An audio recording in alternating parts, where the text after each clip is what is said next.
Canada for us as new immigrants, people who are willing to do the work, has been absolutely outstanding for us. Like, pros and cons happen like in every country, but as an environment to work in, and even the government support that we got in COVID, I think was just out. I could not have survived without government support, I can tell you that much. Hi, my name is Askari. I'm the president and owner of GGS. The company is involved in providing souvenir apparel all across Canada. So I was born in Karachi in Pakistan.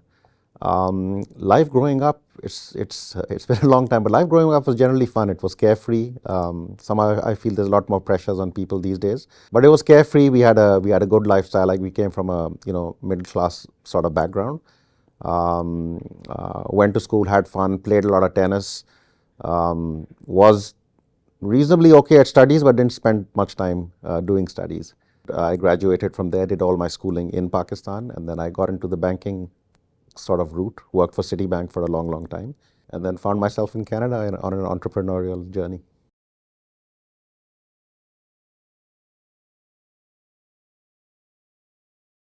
So I asked my mother this, right, a long time. I never dwelled on these issues, to be honest, but I asked my mother, and she said, like, we just sort of left you alone because you always did your own thing. It didn't sort of work that, we were trying to groom you into this and that. You just sort of, and we just let you be and let the gods sort of take over.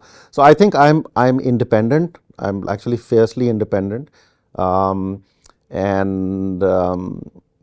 I think I was just like otherwise just a regular kid, average smart. A lot of my change in thinking happened when I actually started working after my schooling days, into how to get serious about things and, wanting to have a career and doing well in a career and, the value of working hard and working extra and all of those kinds of things really inculcated when I started working. But I think my childhood was really carefree. It was fun.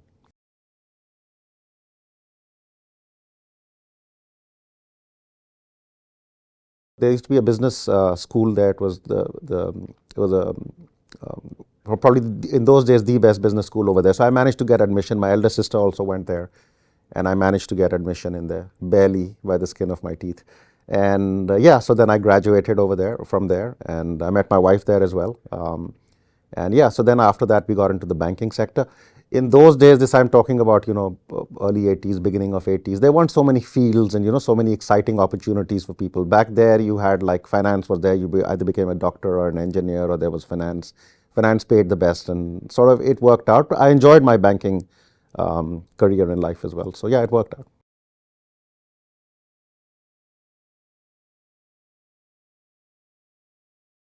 So in banking, I got my first job in a bank called Standard Chartered. So you guys might know them because they now sponsor Liverpool, if anybody follows football, right? So that's the bank I first got in. And to be very honest, I think I got that job because I used to play tennis, because I still remember, like, I was the champion of a club of ours, and when we went for the interview, we had these discussions, and I know the president of the bank then was also a member of that club and really into tennis. He had a tennis court at his house. So I think that's how I got my first job. But as I said, I really became serious about my work, and then I was selected to go to Singapore for some time. There was a program. I worked with Standard Chartered, and then I left and I joined CitiGroup as well, again in Pakistan. And then I worked with them for a long period of time. And then after that, I went to Bahrain, and then I went to Saudi Arabia. So I was in banking for a total of 23 years, but with two organizations. I didn't flit around much, but with two banks.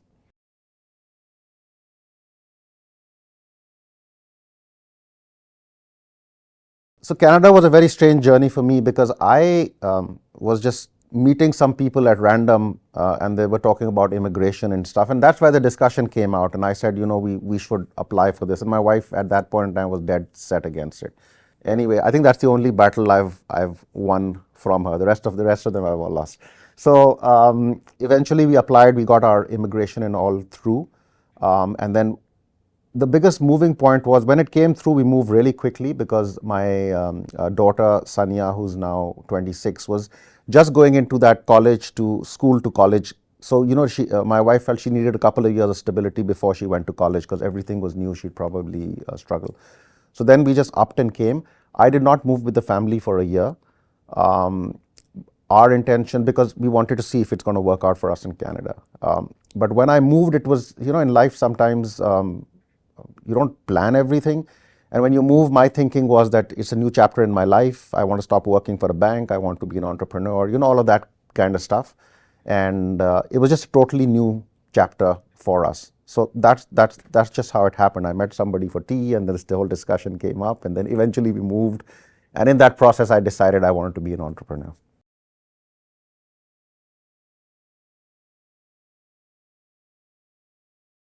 It was tough. I mean, maybe not as tough as other people. So financially, we were reasonably secure, but obviously you're burning through money. I had these dreams of being an entrepreneur. So when I came, sometimes I believe like I close options for myself. So I never looked for a job. I never prepared, I didn't do anything. I said, I got to figure this out on my own. And it took a couple of years, right? So during that time, obviously we were worried about finances as well. My wife had to get a job and she had to. So, we worked well as a family unit. I think there were stressful times because I was 46. At 46, you sort of land up and you've left as you said, you've left all of this stuff behind. And then, is it the right thing? Is it not the right thing? What is it? And in retrospect, it was probably a stupid thing to do because I had no contacts, you just land up fresh in a country off the boat and you say you want to be an entrepreneur and, you're going to, create this massive company. It was, I think, a little foolish when I look back at it. So it was tough, but I kept grinding away. That's one of the things that, we really value. So you keep grinding away. I set up a construction company. We did a project over there, did reasonably okay. I realized I didn't enjoy it. And while I was looking for all of this and being in the market, this opportunity came up with GGS, and then I managed to close it.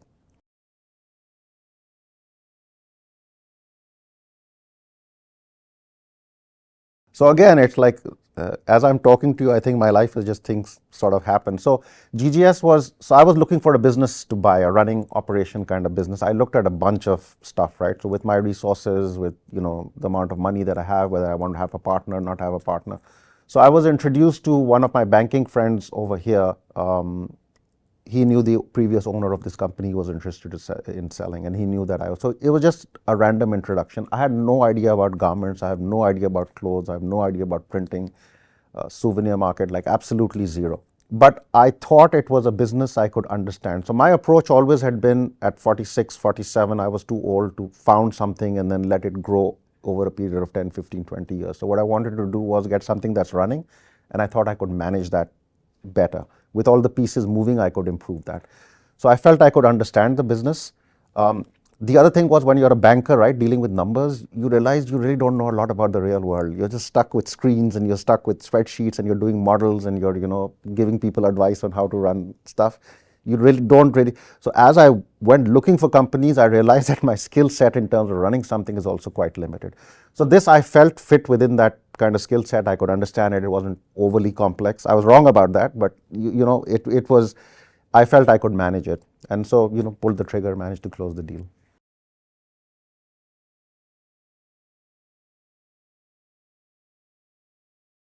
So it all depends where you are, right? What your skill set is. For me,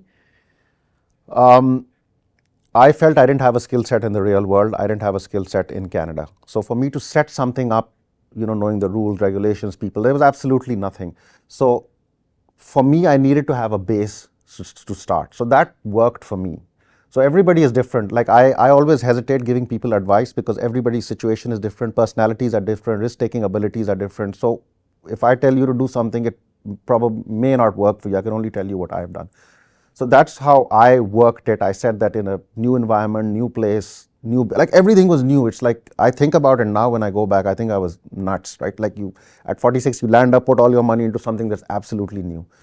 But yeah, we figured our way out.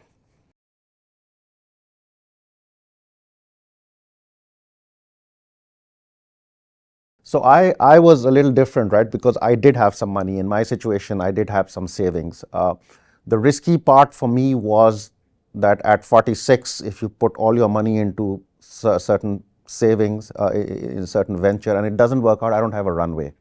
So it again depends on your age, right? So if there's a younger person, they've obviously got shortage of capital, but their runway is much longer. They can afford to make a lot more mistakes. So again, every situation is really different, right? So mine was that I had capital.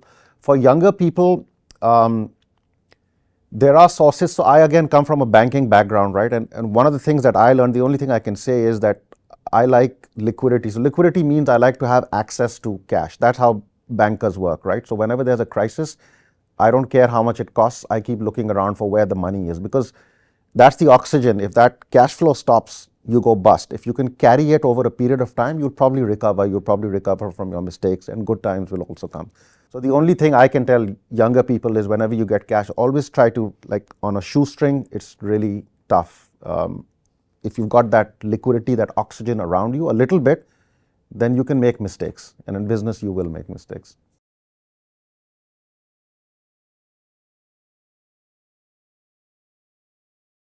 I think it's helped me greatly. I used to discount it because I had that background. Um, and I think I mentioned earlier, I was saying I had no operational experience. So I used to always say that I'm a real idiot. I don't know. Look at all these guys, they're doing so much. But as time passed, there's a mindset. It helps you organize things, right? It helps you predict things. It helps you quantify things. So the biggest benefit was, and I'll talk about this if you want, we can go into it. Like my whole change in my life was like, COVID was a huge change for us. But in COVID, the same thing happened. I still remember we had containers outside. Business just stopped, like it was 0 to 1 day. But I did the same thing. I raised liquidity. But there, what the bank's requirements were, you had to provide them a lot of paper. There were a lot of presentations. There was a lot of all of that stuff, which was within my wheelhouse. I could do all of that because I'd done it all my life. It's not that I was exceptionally smart. So that really helped me. And like my approach to that, I was one of the quickest people to get this EDC facility. I paid a lot for it, but I just got the money so we would not go bust. Otherwise, we would have been bust. And they made it a template for other people as well, right? So in those situations, it's helped, and the finance background has helped. Like I have monthly projections, like I know when things are going off kilter, I'll know pretty quickly so I can react to it. So I think that's where it's helped me the most.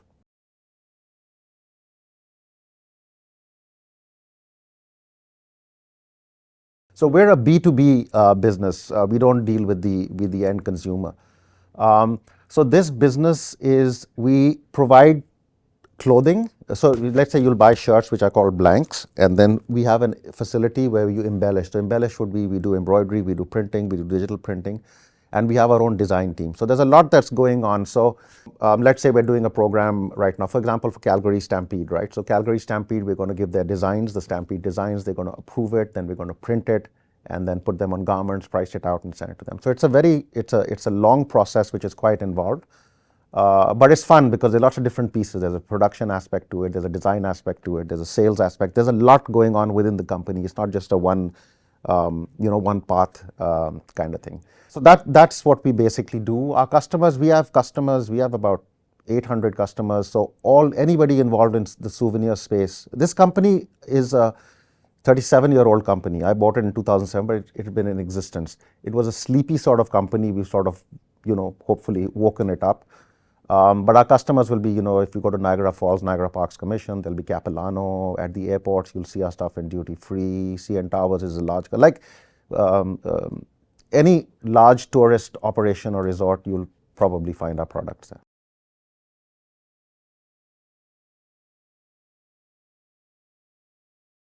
So there's two things we did when the company came. One was, how do you build clients, right? So for example, the markets that we've built, in addition to Souvenir, we've got a lot more Souvenir clients as well. But we also went into the university market. So York University, University of Toronto, like University of Alberta. We deal with a lot of universities right now. So that market is there. And then we also identified the brewery market. So we'll deal with Sleeman's and, so there are different markets over there that have interest in our products, right? But the biggest challenge was, how are you different? Like in business, I found out it's a much easier discussion.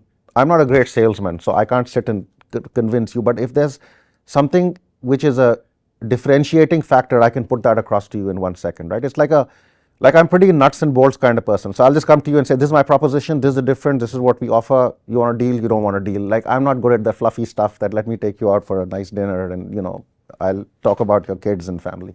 So that's what the approach has been. So we figured out how we need to be different, and in that we actually revamped our total operations, like from start to the equipment. I've taken you to the back that you see. It wasn't there. There was absolutely nothing. There were only heat press stamps. So new equipment, new machinery, and then we'll talk about the people side of it and my experience over there. But it's basically like creating a whole new organization. And now we're basically seeing a lot of momentum coming through. Last year we had like about a 40% growth. This year we're looking at another 30%. But yeah, it's fun. Things start moving, right? You start having fun as well. Yeah. But there's a lot of work before that.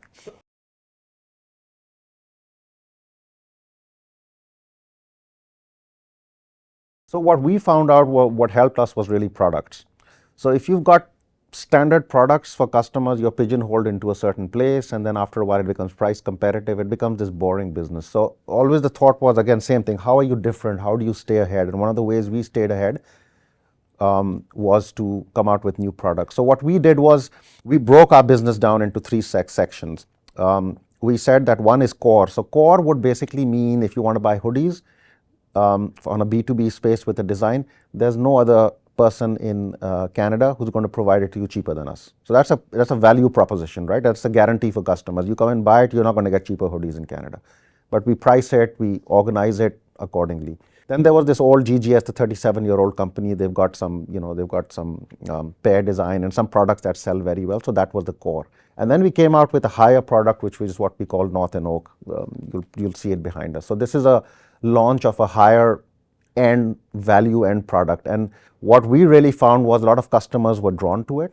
And this product has really, really done well. It's like really boosted our sales, and we continue to see momentum over there. So it's basically product differentiation across different strata. So when I have one customer, any customer, or even one customer, I'll go and say, where do you want to play? I can play at this end, I can play at this end, I can play it. So as a result, our market share also started to grow. And the second thing really that helped us in marketing was really people. Like a lot of time and effort was spent in making this into one, like this whole company. How do you make a company into one being kind of thing, right? How do I, you saw Semi right now. I didn't even know he's going to be here, right? He didn't tell me he's coming and I'm going to be working. I just happened. So he's working on his own, right?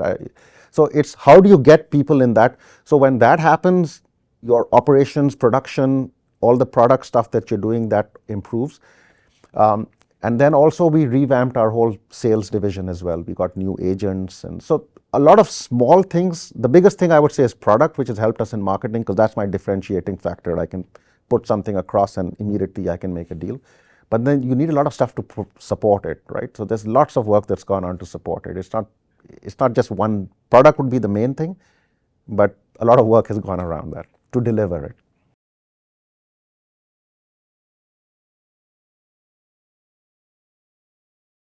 So this was again a COVID journey, right? So when I took over GGS back in 2017, I thought I was pretty smart, but things were sort of working. As I said, it was a company, it was chugging along kind of thing, right? And then when COVID happened, I realized how badly I was running it. And then you're looking at an existential threat. We're in the souvenir tourist space, it's like it's just nothing. Everything is just obliterated. It happened for a lot of businesses. It's not just me. But I had to look at myself, and I really didn't know where to go from there. There was no playbook. All I knew, my banking thing was to raise liquidity and make sure I don't go bust, which is what I did. And then what do I do after that? So this whole facility, I still remember I used to come to it. There wasn't a single soul over here. Like everybody was, either laid off or at home. But I used to come in every day. So you started thinking, and during that period, I joined this EO group. It's an entrepreneurs organization. It's a group of entrepreneurs. And that helped me think, because you could share your problems, difficulties with others. You could see what was happening. So that was a game-changing thing for me, and still is. But after that, what really happened was that I went to one of these EO conferences, and in there, these guys, they were talking about people and people's up approach and that kind of stuff. So which we've heard a lot, people and how to develop people and conferences and that. So what I basically figured out was, what do I want to do with the rest of my life, right? Where do I want to be? It was more of a selfish, a personal thing. So I said, I want to have fun, right? Wherever I'm working, or how do I have fun? And the equation to that was, I have fun with people. So fine, you can have a nice car, you'll have fun for 3 or 4 days, but if there's nobody to enjoy it with, you probably won't have fun. So at the end of the day, it all came down to people. And then It was COVID, we didn't have money, things were tight, but then I said, okay, the way I'm going to try and build up this company is through people, right? So, because I want to have fun when I come in the morning, like everybody's got to be, chirpy and nice and, So that was one mindset that we had, but there were a lot of steps to implement that. And then the second thing, this also I learned from EO, was how do you make a company into one, right? And you do that, well, I did it by, we identified what our company values are. So like your values might be different from mine as individuals, but a company's value is going to be the same. So our values in our company, we have posters, you've seen it, we've got posters like splattered everywhere, right? So our values will be, we're like obsessed with efficiency, we'll fully support like family, lightning execution, and then fully own the issue, there's no excuses, right? So we set this whole value system in place. So even now, if you come in on a Wednesday at 4:45 in the evening, we have a value meeting. Every employee gets up and says, I had this problem, I use this value to solve it, right? We have shout outs for values. Like we're constantly talking the language of values. And it's taken a long time, but that's turned the company into one being. People know what that entity is. So basically the change essentially is the value system that we did, and then this approach, of how to work with people. My people are they're my tribe, right? That they're foremost for me. And if I give them the resources, they'll take care of the rest of it. My job as the owner, I still wavers a bit, but my job as the owner is just to take care of my people. Honestly, I love it. If someone buys a new car, it's not like, I'm jealous. Someone goes on a great vacation, it's not as if, where do they get the money to do this from, right? You go out, you have fun. I love people if they buy a house, if their kids do well, like, if they enjoy themselves. We have a printer over here, he drives an Audi, right? But it's good, I want him to enjoy it. So, so that's where we are, it's people, and then this whole value system that we basically set.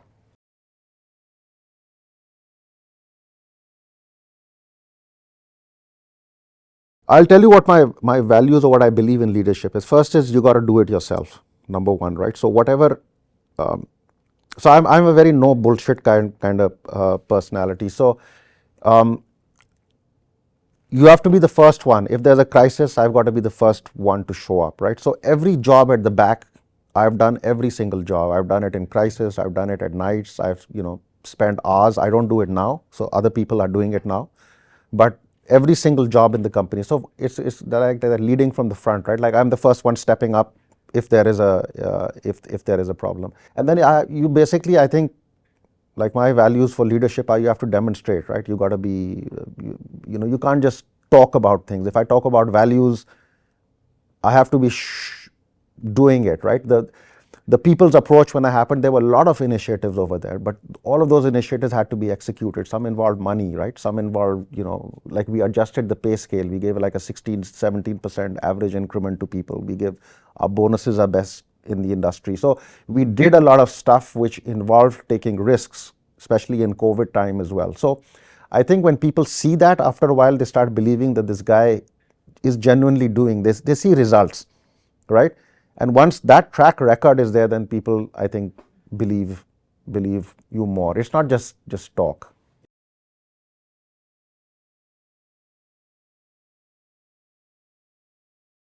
So there's two things that I do. So if there's a long project, I'll break it down into buckets. I'll have to-do lists, and I just make sure I keep knocking things off, because in my mind, the way my mind operates, I can't move to the next step if that's not done. So if I move to the next step and that stuff comes back, then there's more stuff, then it gets more complicated. So the thing that's worked for me really is to break things down into buckets and then just keep knocking off your list, right? If a list is too big, break it down further into smaller problems, into smaller actions, and just keep knocking them off, because then the organization, I think, keeps moving forward. So that's what I've discovered. The other, I don't know if this is related or not, but the other important thing that I've discovered is everybody is not like me. So in my company, when you come from banking background, you have the same sort of people there. Here, when you come into the real world, people think differently. They have different motivations. So I have to understand people a lot more. I'm not great at that, but one thing I realized, I should talk to them a lot more, understand them a lot more, so that I can see what they really want. It may not be what I think they want, right? So I think there's some degree of success I've had in that, not huge, but I think that's also helped in opening things up.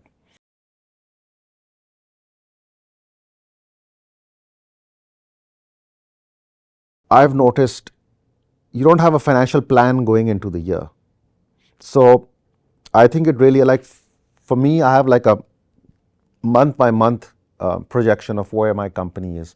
So it's a lot of work, and it's the same thing again. Some people have a financial background, some don't. But it's really, really important, I think, to track the numbers, because if you're going off kilter somewhere, you'll know immediately. It'll give you feedback immediately. You can react immediately as opposed to reacting later. So it keeps you on your toes. So I would say the biggest thing is that financial planning, financial projections. Whether your bank wants it, your bank, it's got nothing to do with the bank. It's what you have to do to monitor your company.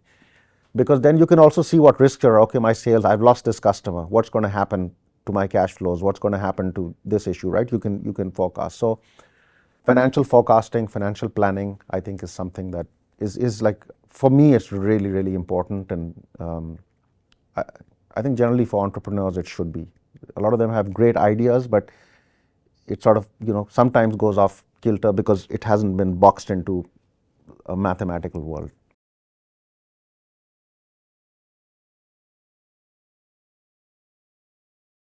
I think the biggest, and I'm very bad at this, I'll tell you, but just get exposure, meet as many people as you can. Like, my eyes are just this EO thing, and I still don't meet people because it doesn't come naturally to me. I avoid it. I always find an excuse. But 7 out of 10 times, if I go to some place, I'll find value in it. So you'll develop new contacts, you'll develop new ideas. I mean, this People's Up thing was just because I went to a conference. It's just one item, right? Which has just changed my whole thinking and my whole life. So all I would say is, get exposure. Get like you do, right? You're like, when I was speaking to you, you're like, I'll come out anytime, anywhere, right? That kind of thing. Just put in the hard yards to get exposure, as much exposure to as many people as you can.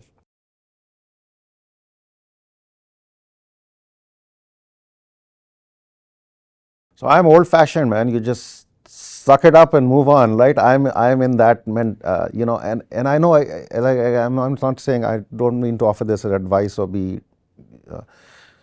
or look down or be disrespectful, because there's a different generation, there's a different thinking, different pressures. I come from a different sort of era, but you just sort of suck it up, and you just have to. There's no choice, right? You figure your way out. The thing that's benefited me greatly is that, for somehow, and because of my wife, she used to work in CitiGroup as well, and she's always very supportive work-wise.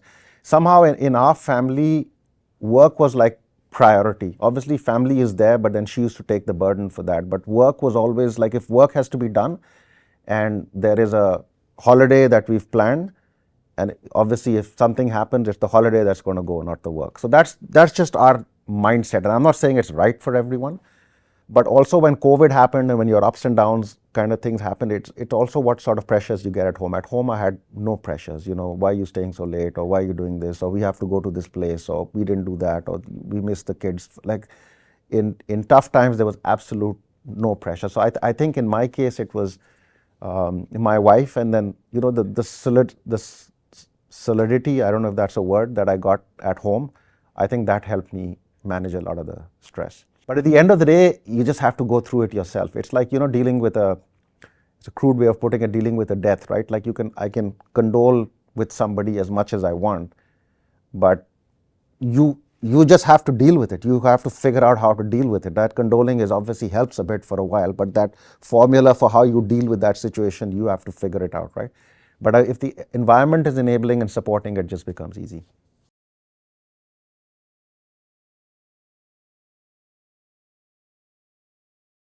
So I enjoy the freedom. It's we can make decisions quickly. We can have interaction. There's just the freedom and independence is what I just love, right? I don't have to answer to anybody. If I make a mistake, it's gonna hit me straight off. There's nobody else to look around, right? Left, right, center. It's my mistake, right? Something happens. If something doesn't work at the back, it's not a mistake of somebody. I didn't hire the right person. I didn't provide them the right. Like, there's no excuses. But that gives me independence. So I love that. What I hate and which we've now sorted out was these, little bits and pieces, like this is going wrong, that's going wrong, this is going wrong, that's going wrong. So it took a lot of time to build that empowerment, as you're talking about, right? To which I've reached a stage. So I've figured out that I hated that stuff. So how do I avoid it? And through empowerment, I think we've reached a stage where it's all being taken care of. The people are essentially taking care of themselves, right? So therefore, by and large, where I am right now, it's really a good place for me to be in right now, business wise. Obviously, if business goes south, then there'll be another issue. But I think the little niggles is what I hate, and the independence is what I love.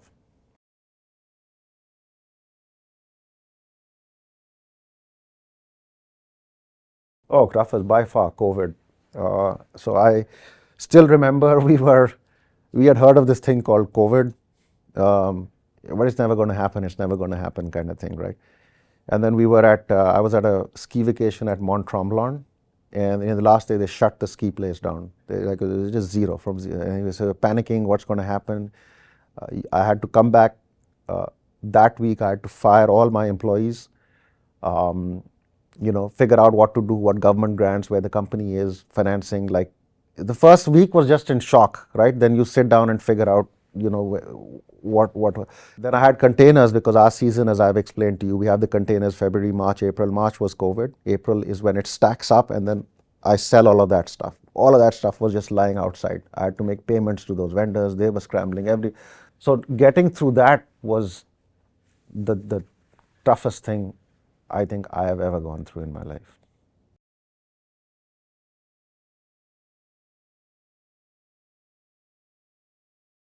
Canada for us as new immigrants, people who are willing to do the work, has been absolutely outstanding for us. Like we've had, pros and cons happen like in every country, but as an environment to work in, and even the government support that we got in COVID, I think was just out. I could not have survived without government support. I can tell you that much. So net, when I look at it, society-wide, like we have friends here, we have people here, we have this EO group here, just a bunch of people that we meet. I just think if I were to look at all the countries that I've lived in, I think by far this would be the best sort of environment. And I've left the big organizations where people know me and maybe they want to meet me and all of that. Like I'm just one small guy hanging around.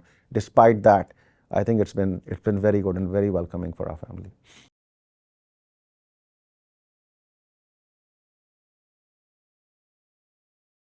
Again, I'm not in the advice giving business, right? So and I say this because everybody is different. So there's different risk taking, risk tolerance. Everybody's different. But there's certain values I think that just permeate, right? Like just basic stuff. First is just work. It's just hard work, right? Problem solving, resilience. I think these things just stay throughout. If I were to encapsulate it, and again, this will be totally opposite to these big speeches you hear, follow your passion and all of that kind of stuff, right? I think you'll be very fortunate. Like my passion growing up wasn't to run this kind of company, or maybe not even banking, right? So I think I think, I may be wrong, very few people find that. The people who do, they're lucky and great luck. Most people don't, right? So the most important thing I think, and this is going to sound really boring, is consistency. It's like that 10,000 rule. You just do, whatever you do to the best of your ability, do it consistently well every day. So you're going to improve it, and then you'll have something new, then you'll improve on it, then you'll have something new, then you'll have something new, right? So I think I value that. I value that consistency, doggedness, resilience, keep excelling in whatever you can, whatever you do. I don't know if you have time or not. I have this lovely story about this tea boy in Saudi Arabia, and I give this example to my people. So this guy so he's a tea boy, right? So he makes tea for people. Like how much work like what are you gonna, I've come across many tea boys. I don't even, this guy's name also I've forgotten. I still remember he was from Bangladesh. So he used to come to me and say, okay, this is a tea, sir, why don't you try some coffee? I said, I don't drink coffee. I'll make coffee for you in this way. Okay, make it. Then he'll make the coffee. Then if you add fruits, I'll cut you some fruits. Or you have fruits I see you bringing, I'll cut them in a certain way. So this guy, just through that nature of the job, because he took an interest, it's not a great job, it's not a satisfying job, but he wanted to excel in it, right? On a consistent basis. It wasn't like he came in one day and said, I want to, make you a nice coffee, and next day he says he doesn't want to see my face. So just that basic job, he was found a way to differentiate himself in that, right? I still don't remember his name. I remember his face.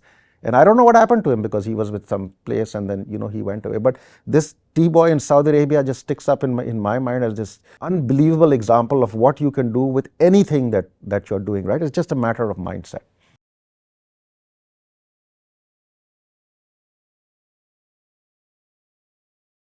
So it's actually this. I think it resonates to me is because you're always finding a way, right? You're always striving and you're grinding and you're finding a way. It's not, a lot of things won't be given to you, things won't come to you.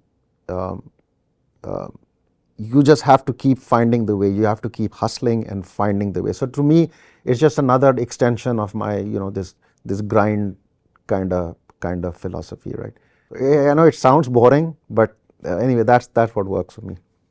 Hi, this is Askari at GGS, and you're watching The Hustle Never Dies.